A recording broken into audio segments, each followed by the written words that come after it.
হ্যাঁ হ্যাঁ ক আসলে একটু একটু শরম পাচ্ছে আসলে কিছু তো বলার পায় না মানে একটা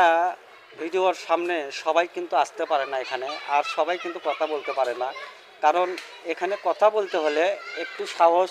প্রয়োজন দরকার আছে তা আসলে আপনাদের মাঝে আমি সবসময় কথা বলি সবসময় ভিডিও করি এদিকে হয়তো আমার একটু সাহস হয়ে গেছে তা আসলে আমি কিন্তু আগের চেয়ে এখন একটু খুব কম শরম করি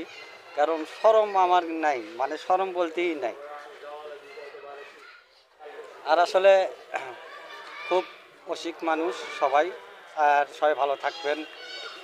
আপনাদের সবাইকে অনেক অনেক ভালোবাসা জানাই সবার জন্য দোয়া রইল আর ভালো লাগলে সবাই ভালো লাগলে লাইক কমেন্ট করবেন সবাই পাশে থাকবেন এটাই আমরা সব সময় চাই তুমি কিছু বলো হ্যাঁ বল আমি বলবো না